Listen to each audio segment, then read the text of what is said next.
দর্শক স্বাগত এসসিটিভি ডিজিটাল। এই মুহূর্তে আমি রয়েছি রাজধানীর গুলিস্তানে যে পার্ক রয়েছে সেই পার্ক থেকে সরাসরি যুক্ত রয়েছি। যেমনটি দেখতে পাচ্ছেন এই মুহূর্তে গুলিস্তান পার্কে অবৈধ যারা দোকানদার রয়েছে, যারা অবৈধভাবে হকারি করছেন, তাদেরকে উচ্ছেদ করা হয়েছে। আমরা দেখতে পাচ্ছি যে সেনাবাহিনী, পুলিশ এবং ঢাকা দক্ষিণ সিটি কর্পোরেশনের নির্বাহী ম্যাজিস্ট্রেট এখানে সরাসরি উপস্থিত হয়ে এই গুলিস্তানের এই পার্কে, যে পার্কটি রয়েছে সেই গুলিস্তানের পার্কে কিন্তু তারা অভিযান পরিচালনা করেছে এবং এখান থেকে সব ধরনের অবৈধ যে স্থাপনা রয়েছে, যে সকল দোকানপাটগুলো রয়েছে সেগুলো কিন্তু উচ্ছেদ করা হয়েছে এবং বুলডোজার দিয়ে কিন্তু সেগুলো ভেঙে দেওয়া হচ্ছে।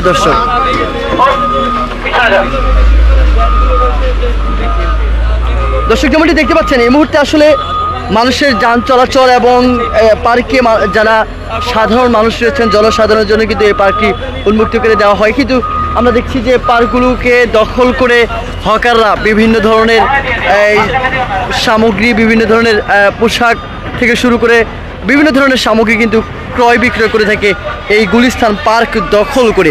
আমরা এই মুহূর্তে দেখতে পাচ্ছি ঢাকা দক্ষিণ সিটি কর্পোরেশন এবং সেনাবাহিনী, পুলিশের যৌথ অভিযান এই এলাকা জুড়ে হয়েছে এবং সেগুলো তাদের যেই হকারদের যে অস্থায়ী দোকানগুলো রয়েছে সেই দোকানগুলো কিন্তু ভেঙে চুরমার করে দেওয়া হচ্ছে, যাতে পরবর্তীতে এই ধরনের অস্থায়ী দোকান যাতে তারা বসাতে না পারে। আমরা কিন্তু এমনই চিত্র দেখছি দর্শক। এবং যেমনটি দেখতে পাচ্ছেন এই মুহূর্তে সেনা সদস্য, অসংখ্য সেনা সদস্য রয়েছে, পুলিশ সদস্যরা কিন্তু তারা রয়েছেন এবং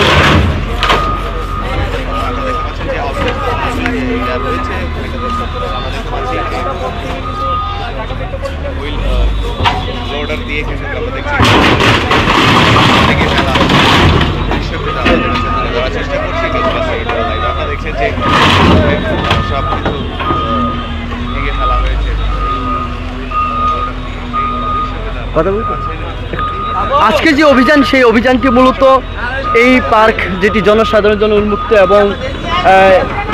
এবং সাধারণ মানুষ যাতে তাদের এই পাথরের শহর একটু স্বস্তির নিঃশ্বাস যাতে ফেলতে পারে, সেই কারণে কিন্তু ঢাকা দক্ষিণ সিটি কর্পোরেশনের এই পার্কটি সেটি জনসাধারণের জন্য উন্মুক্ত করে দেওয়া হয়েছে। কিন্তু দুঃখজনক হলো বাস্তব সেটি হচ্ছে এই পার্কগুলো দখল করে কতিপয় দখলদাররা এবং কতিপয় হকার প্রতিনিয়তই এই ধরনের একটি সিন্ডিকেট করে তারা কিন্তু এগুলো দখল করে রাখে, যে কারণে জনসাধারণ যারা রয়েছেন তারা অস্বস্তি বোধ করে এবং তাদের যে স্বস্তির জায়গা সেটি কিন্তু শেষ হয়ে যায়।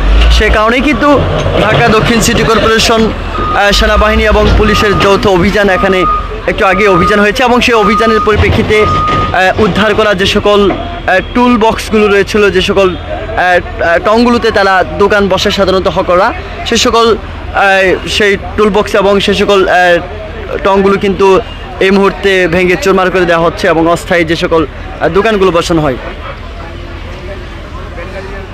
এবং আমরা দেখতে পাচ্ছি সেই সাথে মোতায়েন রয়েছে সেনাবাহিনীর সদস্য রয়েছে পুলিশ সদস্যরা মোতায়েন রয়েছে এবং আমরা দেখছি যে এই অভিযানকে কেন্দ্র করে উৎসুক জনতার ভিডিও কিন্তু আমরা লক্ষ্য করছি। অসংখ্য অগণিত সেনাবাহিনী সদস্য, পুলিশ সদস্য আজকে সরাসরি এই পার্কে এসে তারা কিন্তু সেই অভিযানটা পরিচালনা করছে এবং আমরা শেষ অবধি আপনাদের সাথে যুক্ত থাকবো এবং আপনাদেরকে দেখানোর চেষ্টা করব যে আর কোথায় কোথায় এই ধরনের অভিযান পরিচালনা করবে এবং সেটি কতদিন অব্যাহত থাকবে।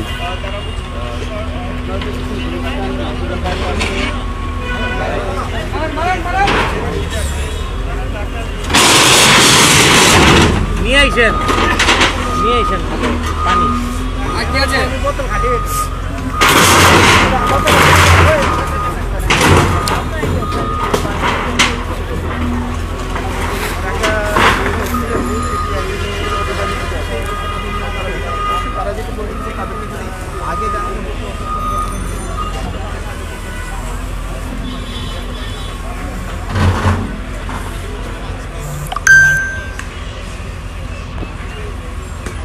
দর্শক যেমনটি আপনাদেরকে বলার চেষ্টা করছি, এই মুহূর্তে রাজধানীর গুলিস্তান থেকে আপনাদের সাথে সরাসরি যুক্ত আছি আবির রহমতুল্লাহ। আপনারা যেমনটি দেখতে পাচ্ছেন এই মুহূর্তে সেনা সদস্য এবং পুলিশ সদস্যরা সরাসরি ঢাকা দক্ষিণ সিটি কর্পোরেশনের নির্বাহী ম্যাজিস্ট্রেট তারা সরাসরি এই পার্কে থেকে তারা কিন্তু একটি অভিযান পরিচালনা করেছেন। মূলত সাধারণ মানুষ ইট পাথরের শহরে কিছুটা স্বস্তির যোগান দেওয়ার কারণে এই গুলিস্তান এই পার্কটি, সেই পার্কে ঘিরেই কিন্তু আমরা দেখতে পেয়েছি যে প্রতিদিনই সে পার্কে ঘিরে অসংখ্য অগণিত হকাররা তাদের ফুটপাত এবং সেই পার্কের যে রাস্তা হাঁটা চলার যে জায়গাগুলো, সেই জায়গাগুলো দখল করে কিন্তু হকাররা তাদের দোকানগুলো বসিয়েছিল।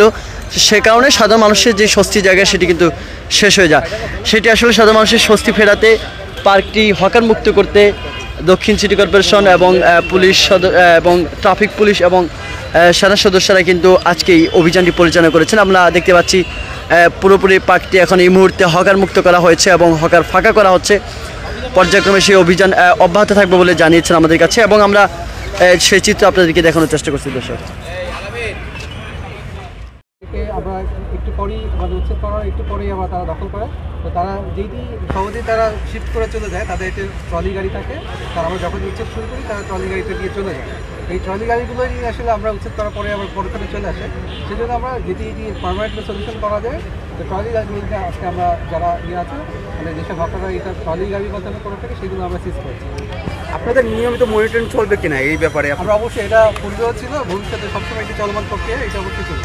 আমরা দেখি যে রাজধানীর গুলিস্তানের যে মহাসড়কটি আছে, সেই মহাসড়কে অসংখ্য অগণিত এরকম ট্রলি গাড়ি আছে, সেগুলোর ব্যাপারে কোনো সিদ্ধান্ত আসছে কিনা? আমরা এটা প্রতিনিয়ত এটা করে আসছি, আমরা প্রতিনিয়ত অভিযান চালিয়ে আসছি, এবং ভবিষ্যতে যখনই এরকম প্রতিবন্ধকতা তৈরি দেখবো যে কেউ রাস্তা অবৈধভাবে দখল করে আসছে, আমরা অবশ্যই অভিযান পরিচালনা করে তাদেরকে সরিয়ে দেবো। এই পার্কটি দেখভালের দায়িত্ব সিটি কর্পোরেশন।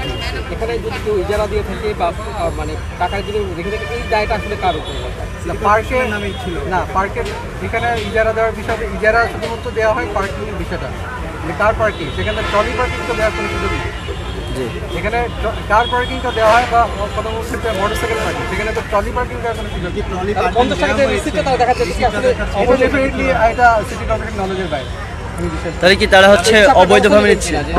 যদি ইজারাদার এটা অবৈধভাবে করে থাকেন, অবশ্যই তার বিরুদ্ধে ব্যবস্থা নেওয়া উচিত বা নেওয়া হবে। আচ্ছা, আপনি বলছেন যে নলেজে নাই, তাহলে এত বছর ধরে ওরা ব্যবসা করতেছে বা এই টোকন সিস্টেমে চলে আসছে, এটা কেন সিটি কর্পোরেশন নলেজে নাই?